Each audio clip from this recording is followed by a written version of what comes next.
আকাশে যেন অনন্ত বিদ্যুতের খেলা। ভাবছেন বজ্রপাত মানেই কয়েক সেকেন্ডের ব্যাপার? তাহলে এই সত্যি ঘটনাটা জানলে আপনি থমকে যাবেন। ভেনেজুয়েলার ক্যাটাকুম্ভো নদীর মোহনায় বছরের প্রায় ১৬০ দিন, প্রতিদিন টানা ১০ ঘণ্টা ধরে আকাশ জুড়ে একটানা বিদ্যুৎ চমকায়। একে বলা হয় ক্যাটাকুম্ভো লাইটনিং, যাকে মানুষ ডাকে মারাকাইবোর প্রাকৃতিক বাতিঘর।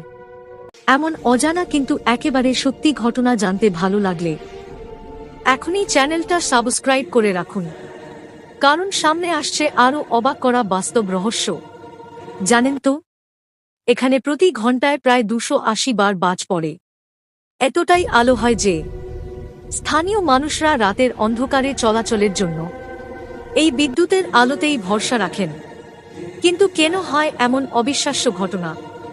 বিজ্ঞানীরা বলেছেন, চারপাশের জলাভূমি থেকে ওঠা মিথেন গ্যাস, আন্দিজ পর্বতমালা থেকে নামা ঠান্ডা বাতাস আর হ্রদের গরম আর্দ্র হাওয়া, এই তিনে মিলে তৈরি করে এক চিরস্থায়ী বজ্রঝড়ের পরিবেশ।